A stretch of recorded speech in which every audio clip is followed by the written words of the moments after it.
Maria Bartholdi over at the video wall, joined by Ian Duke. We're going to take a look at Pierre Dagen's draft. Let's take a look at where he is on the table. Christian Calcano to his right, Chris Fennell, who we saw draft earlier, two to his right, and Eric Froelich seated to his left. Yeah, this is just an amazing draft pod, just a murderer's row of some of the best limited players on the Pro Tour right now. And it's pretty cool. Also note that Pierre is 2 seats down from Chris Fennell. So if you were just watching Chris's draft, we're going to see those packs kind of flowing downstream from what we just saw. And Chris Fennell ending up in blue-green. So we'll see what comes Pierre's way. So let's take a look at his draft. If you're him, what are you hoping to open here, Ian? I mean, rares, as always. This set has some of the best rares for limited, Glory Bringer and Angel of Sanctions and things like that. But honestly, there are also a lot of really solid commons I'd be looking for too. Compulsory Rest is one of the best white commons for sure. Ooh, there we see a nice rare. Champion of Ronus is at the back. Yeah, that would be a solid pickup as well here. Looks like he's really giving that Compulsory Rest a close eye there. Yes. Maybe looking what else is in the pack here, what might come around later on. Didn't look like there was too much else strong white in that pack, which sets him up really well if he can just take the one good white card and then know that he's sending a strong signal downstream. How important is it to you to send a signal within your first few picks? It's moderately important, but I definitely wouldn't overvalue it. It's definitely something that players can learn to overvalue early on in their drafting career. So it's good not to put too much weight on it, but it does matter. Ooh, there's a spicy one. Nissa, Steward of Elements, pulled to the front, and also an Edifice of Authority, which is nothing to sneeze at as well. Yeah, Nissa's definitely the exciting pick here, but I don't know if I would go for it here in Pierre's seat. I like Edifice of Authority a lot. It's just a flexible card. It's going to end up in your deck no matter what. And just, yeah, really powerful, lends itself well to both aggressive and defensive strategies.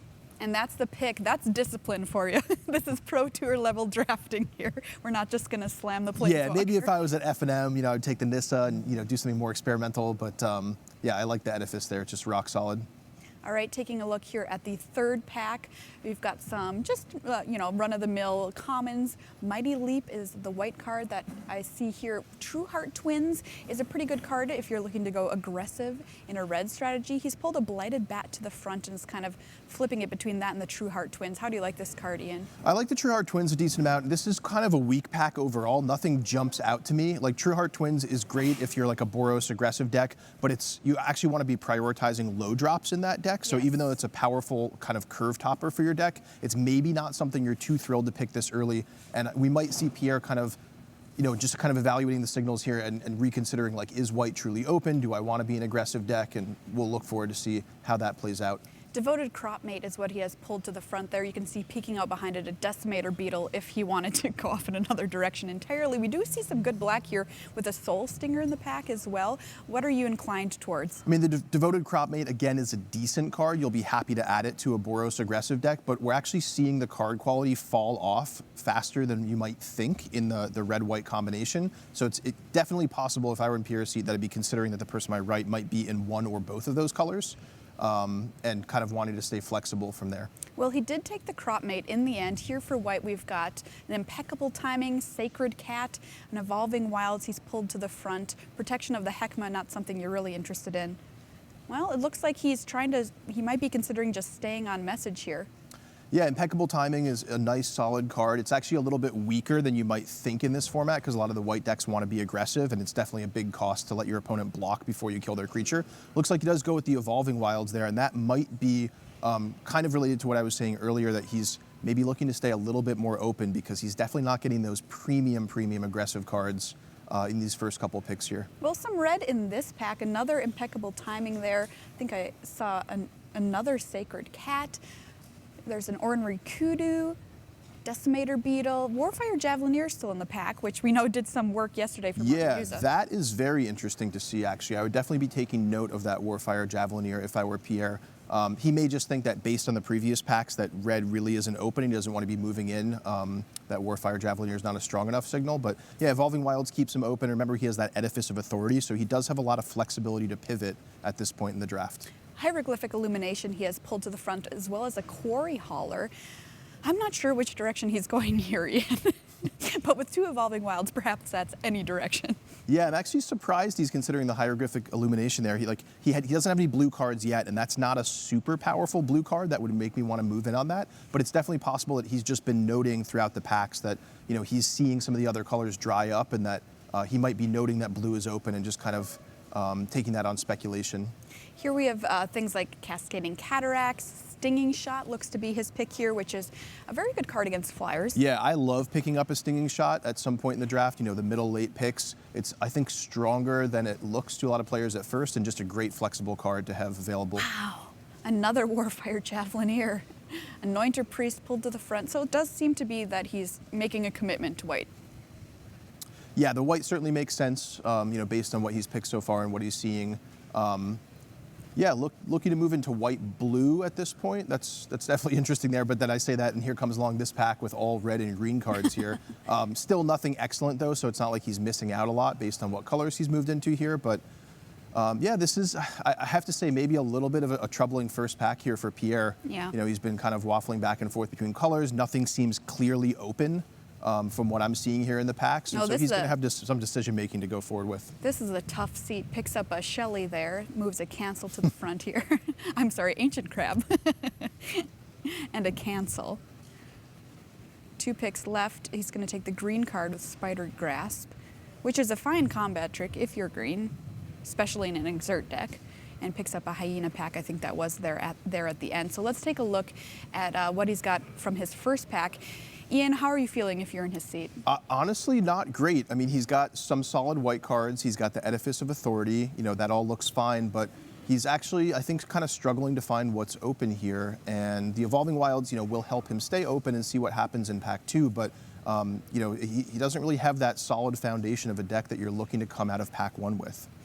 So if you're white-blue in this format, say that's what he's leaning to at this moment in time, what are you trying to do?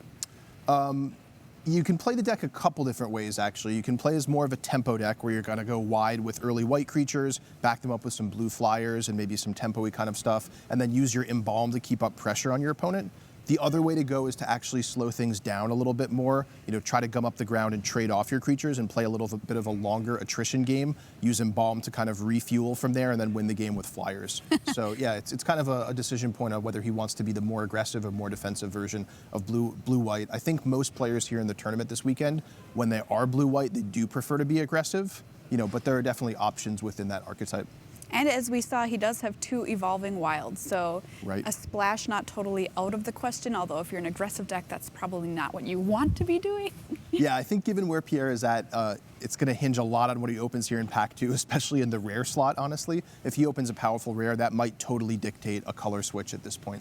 All right, let's take a look at what he opens here in pack 2. His rare, a dual land, Fetid Pools. We've also got a Thresher Lizard, and there's a Red Crop Spearmaster for white that he's got pulled to the front, which is a pretty nice little Exert creature that can tangle really well with a lot of creatures in the format. Yeah, I'm always happy to play Red Crop Spearmaster. That would be a nice solid pickup for him here. There's also an Impeccable Timing, Cartouche of Strength, if he feels that the green ship hasn't sailed just yet. But yeah, I think the Red Crop Spearmaster is probably what I would go with here in his seat.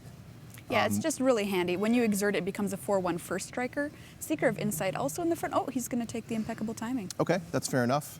And that might be an indication that he's, you know, considering going with maybe a little bit more of a slow white deck. You saw a little shake of the head from him there. Probably not what he hoped. He also doesn't, I mean, besides the Edifice of Authority, doesn't really have any removal spells at that point, so he may be valuing that Impeccable Timing a little bit higher. There's a great white card in Taw Crop Elite. He also has another draw spell here. Another could pick up a second Hieroglyphic Illumination, a True Heart Duelist. That's a card that can block pretty well if that's what he's interested in doing. Yeah, I love the True Heart Duelist here. That's just a great rock solid card. He's going to play no matter what direction his deck goes from here. 2 drops are at a premium in the format. That's one that can also, you know, block an additional creature, come back with Embalm.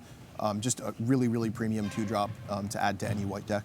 You know, blue-white decks, as you said, in this format kind of bend more towards the aggressive side. But in the history of Magic, I mean, you can play a very controlling blue-white deck. Definitely. And we even see his blue cards so far, Hieroglyphic Illumination and Cancel, which are honestly not super strong draws to blue. So we could definitely see him going into a different color from here. But they are more controlling blue cards, so if he does stick with blue, he may want to go a more controlling route. That'll be a really interesting build to see if that's the direction he ends up going. There's the pick, a Labyrinth Guardian, a 2/3 for 2.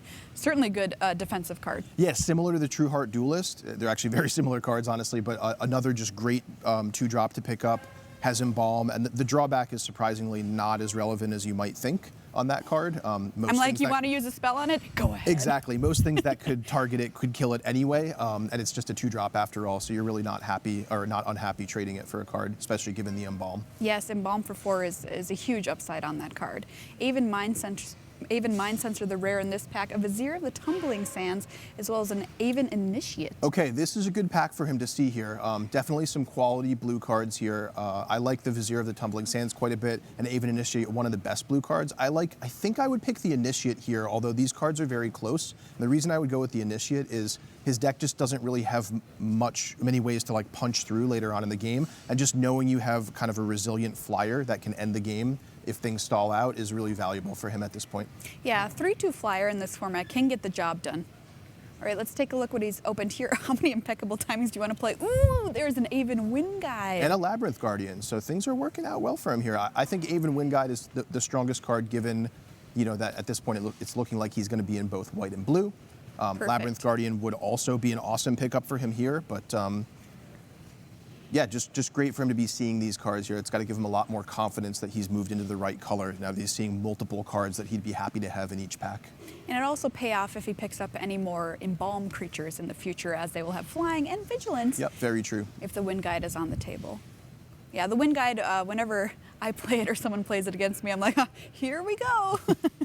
Have to remove it twice. A Naga Oracle here. He has a Pull to the Front as well as a Sparring Mummy in this pack. Naga Oracle is certainly a more defensive card. Allows you to essentially scry 3. Yep, and that's going to pair well with the Aven Initiate and the Wind Guide that he has so far. Just having a nice, resilient blocker that can kind of come up the ground and fix his card quality a little bit. Renewed Faith he has in this pack, as well as Anointer Priest and a Ta Crop Skirmisher, both which pair pretty well with the Aven Wind Guide. Do you have a preference here? I like the Ta Crop Skirmisher. That's a card that's gone up a lot in my pick orders over time. Just as the format has proven to be pretty aggressive, you really want to get on board early, and that's a card that can trade with an early creature and then come back later for a little bit of extra value. Yeah, and it's a 2-drop, as you said, which is a pretty critical slot. For sure, for sure. You don't want to be falling down versus the aggressive decks, and it comes right back when you need it. Another Aven Initiate, that's a great pickup for him. Yeah, he loves to see that here. Again, rounding out his, hard to say win condition because it is just a common creature, but it actually is a way that you can win through the game when it does become stalled out. And in the absence of like strong bomb rares or something, it's just nice to know that you do have some flyers. That Ret Crop Spearmaster coming all the way around, another Evolving Wilds for him as well. Gate to the Afterlife. You don't want to tell us anything about that card, do you, Ian? Not just yet. All right, I thought I'd try. We'll revisit that one in the future, I think. Here's Hieroglyphic Illumination and another Spearmaster. Those who serve fits better in a strategy, potentially. Yeah, we can see Pierre's actually been turning down those Spearmasters lately, and that's a card that I do like in an aggressive deck, but it looks like his deck is trying to be a little bit more defensive at this point, and he may be just thinking that one toughness there, and if he's not attacking, it's not really a good blocker, and so on and so forth. So kind of going for more of the late game cards, and yeah, I like that given the way that his draft is shaping up and the way his deck is looking right now. These Illuminations just wheeling around the table. He's got as many as he wants. It's a card I don't prioritize super high, but it's really nice to have in your pool because it does allow you to build a deck where if the game goes long, you know that you're going to be able to out card advantage your opponent. And honestly, the floor on the card is pretty high, and that you can always just cycle it if things aren't going in that direction. So Pierre's going to take a look back through the 2 packs that he's drafted so far. Ian, looking into pack 3, where does he want to shore up his deck the most? I think he's lacking a little bit in power, given that his deck is trying to play a little bit of a slower game where he's gumming up the ground early and then maybe winning with some flyers. I think, of course this is always the case, but he'd really love to see a powerful rare, a really powerful uncommon, something like an Angler Drake would really give his deck what it needs right now. All that said, I think that pack 2 went a lot better for him than pack 1. It really rounded out his deck here. And these Evolving Wilds are just quietly waiting in his pile there just in case he opens something that he might want to splash. Who knows what that might be. It kind of depends a lot on what rares he sees in this next pack, most likely. But he even has the option, if he just picks up like a couple removal spells, a couple final rewards or something like that, he might splash a swamp. Just gives him a lot of flexibility going into the last pack, and I think he's going to need that because he is looking for power in this last pack here. All right, say you open a Glorybringer in his seed. Do you slam it or you let it go? Wow, that you're really putting me on the spot here, Maria. I would be pretty interested in. I mean, it is double red, so that's super tough. Even if you're playing like 3 Evolving Wilds and 3 Mountains, it's still not a card you're always going to be able to cast. But it sure is powerful. I would definitely be looking at my cards right now and thinking like, how much of this could I abandon, or like how much of a concession do I have to make in order to have a powerful card in my deck? And yeah, my gut would be I would probably pick it up and see how the rest of the pack goes before I decide whether to play it or not. You know, it depends what the the value over the next best card would be. It's always interesting to me to kind of ask those questions because we often find ourselves in those positions when we're playing draft, and at home it can be really hard to say no to something like that, but Definitely. It's like discipline over power, I don't know. Anyway, it's all hypothetical at this point. Let's take a look at what is rare. It's actually Insult to Injury, which we saw play a pretty big game yesterday, but he's not in red, so we've got a final reward pulled to the front there. A Binding Mummy, I believe, is a card. Another Devoted Crop Mate, potentially. Oh, he looks to be considering the final reward. Yeah, it's funny that I just used that as a random example a couple minutes ago. Truly, I didn't look at the draft before, but yeah, he might be considering splashing that off the Evolving Wilds. His other options are kind of more just like solid stuff to add to the deck, like the Devoted Crop Mate. You know, again, a card that I'll play, but it's not, like a game-breakingly powerful type card. Oh, looks like he does go with the kind of more conservative pick there, which definitely makes a lot of sense. Binding Mummy in his deck too, if he can make kind of capitalize on the embalmed creatures he has. That's right. Yeah, it is super relevant that whenever you embalm a creature, it comes back as a zombie, regardless of what its original creature type was. Another Taw Crop Skirmisher. Ooh, Kefnet the Mindful. Okay, that's the How about power that we've been looking for. Remember, we were looking for a win condition, we were looking for flyers, we were looking for a powerful card. Kefnet the Mindful really fits that bill. It can be a little bit awkward sometimes. If you play a 2-drop on 2/2 and maybe you're on the play, it might be a while before you turn on this card. But the worst case scenario is, it's a late game card advantage that can eventually win you the game, and you don't always have to be in a rush to turn it on. Wow, just goes with the Taw Crop Skirmisher there. So yeah, he must be thinking about the way he wants his deck to curve out, and that Kefnet might not be coming online soon enough to really get going. It's also possible, he's played with that card a lot in play testing and just had a negative experience with it. But definitely a debatable and a defensible pick there on his part. All right, we've got another Devoted Crop Mate, as well as a Shimmer Scale Drake and a Fanbearer. Fanbearer seems to be a card that would be a nice pickup. Or the Drake, for instance. It's got cycling. It's a 3/4 body, flies. Yeah, that's actually a tough pick there. I like the Drake a little bit better here. The way his deck is looking to shape out, he's going to want to get on board. He's not going to be able to spend a lot of mana on that Fanbearer early on, and then later on in the game, he has the Hieroglyphic Illuminations and the Embalm. So I really don't see it working out that there's going to be great turns for him to be spending 2 extra mana each turn tapping a creature. That said, Fanbearer is a perfectly serviceable creature that a lot of white decks will be happy to have. Another True Heart Duelist in this pack for him, as well as a Mighty Leap, which not really interested in, and those Hieroglyphic Illuminations, which are just wheeling around the table. Yeah, Duelist, again, great. Play any number of copies that you have. Happy for him to pick it up here. I've got to say, the way he's navigated this seat has really impressed me because it appears he's in some colors that are winding up pretty well for him, where if I was Pierre, my deck might be a bit of a train wreck right now. Yeah, I think what he keyed into there is that white is a super deep color in the format, so even if it looked potentially a little contested in pack 1, there's still a lot to go around. And then I think he really keyed in that blue might have been open late in pack 1, and that really paid off for him, especially in pack 2. There's another Skirmisher, which I'm sure will be the pickup for him. He wants to make note, of course, of the fact that there's a Wayward Servant in here. He does have plenty of zombies in his deck that come back from being embalmed. Yeah, unfortunately, I think the Servant just isn't a card really worth splashing. It really has to come down early in the game to make the most use out of it, so I like going with the Skirmisher there. Pretty solid pickup. So what I like about Pierre's deck right now is that he may be lacking a little bit in power. He does have a really, really solid early creature curve, and he's going to reliably get on the board turn 2, turn 3 every game. So he should be able to, pretty reliably play a more defensive game and try to grind his opponents out with the Hieroglyphic Illuminations and the Embalmed creatures. All right, let's take a look here. On-Crop Champion pulled to the front. Not something he's probably going to play in his deck, but there's not a lot for him here, so he's just going to take it. Yeah, I think that's more about denying that card to the table than really considering that he would play it, even though he does have those evolving wilds. Yeah, that is something to keep in mind. This is not a league. We are playing the people at the table. This pack, a little better for him. Vizier of Deferment. How do you like this card, Ian? I like that card a lot. There are just so many tricks you can pull with this card to disrupt your opponent, or throw off combat. Yeah, just very, very solid card. Love to have it in any white deck. Gives his deck another dimension beyond just kind of playing vanilla-ish 2-drops. Where he can kind of set up some tricky combats and things like that. So really like that addition. Straight up removal spell against an embalmed creature as well. Very good point. Illusory Wrappings, Renewed Faith, and Supply Caravan. Supply Caravan, a nice defensive card, comes with a friend if you have a tapped creature. Yeah, I also like considering the Illusory Wrappings here. Not a card that I place a high premium on early, but he is really low on removal at this point in the draft. Looks like he does go with the Supply Caravan, just, a solid creature. He doesn't have much higher on the curve, so I definitely could see that making the final cut. Yeah, Illusory Wrappings, not exactly an all-star removal spell, but when you're in blue, sometimes you take what you can get. Yeah, sometimes you just kind of need the next best thing. And there is a Spearmaster, might not make the final cut of the deck as we were talking about before.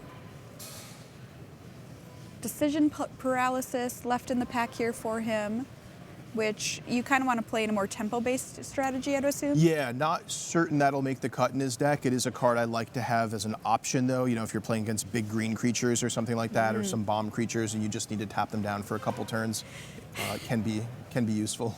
Bloodlust Insider, still in the pack. Just want to point that out. Yeah, that's really interesting, despite getting, second picked in the GP? Yeah. Now, I will note in that previous pack, he did pick Wander in Death, yeah, which, while not a super powerful card, is a card that can let other decks play his game against him.